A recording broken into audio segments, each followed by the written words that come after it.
আজ ওসাকার প্রথম সকাল, আর সকাল থেকেই বুকের ভেতর আলাদা রকম এক্সাইটমেন্ট, কারণ আজ আমরা যাচ্ছি হিরোশিমা। গেস্ট হাউস থেকে বেরিয়ে আমরা হাঁটা শুরু করলাম। গন্তব্য ইজুমিজানো স্টেশন। রাস্তায় হাঁটতেই চোখে পড়ল কি সুন্দর, কি পরিষ্কার। স্টেশনের কাছে এসে চোখে পড়ল পরিচিত একটা নাম, 7-Eleven। ভেতরে ঢুকেই তো অবস্থা খারাপ, এত রকম খাবার, কি নেব কি ছাড়বো, একেবারে কনফিউশন ওভারলোড। শেষমেশ নিজের পছন্দের কিছু ব্রেকফাস্ট নিয়ে দোকানের বাইরেই দাঁড়িয়ে খেয়ে নিলাম। সিম্পল কিন্তু পারফেক্ট।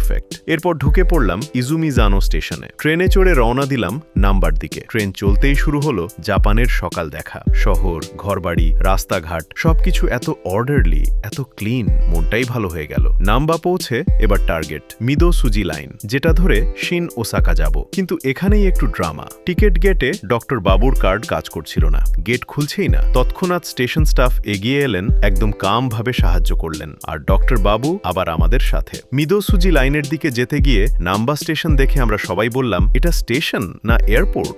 বিশাল, চকচকে, আর নিচে নামার সময় এসকালেটারে দাঁড়িয়ে চোখে পড়ল লকার সিস্টেম। ট্রাভেলারদের জন্য কত সুন্দর ব্যবস্থা, ব্যাগ রেখে নিশ্চিন্তে ঘোরা। জাপান সত্যি ডিটেইল ভাবে চিন্তা করে। প্ল্যাটফর্মে দাঁড়িয়ে একটা জিনিস চোখে পড়ল, এখানে কেউ হুড়োহুড়ি করে না। যারা নামবে তারা আগে নামে, তারপর লাইনে দাঁড়িয়ে মানুষ উঠে। কোনো ক্যাওস নেই, শুধু ডিসিপ্লিন। ট্রেন এলো, আমরা উঠলাম, আর চলতে চলতে বাইরের দৃশ্য এক কথায় আউটস্ট্যান্ডিং। মনে হচ্ছিল জানালার বাইরেও একটা আলাদা সিনেমা চলছে। শিন ওসাকা পৌঁছে এবার বড় মুহূর্ত। নোজোমি শিনকানসেন বুলেট ট্রেন, দেখতেই ফিউচারিস্টিক। ভেতরে ঢুকতেই মনে হলো এটা ট্রেন না প্লেন।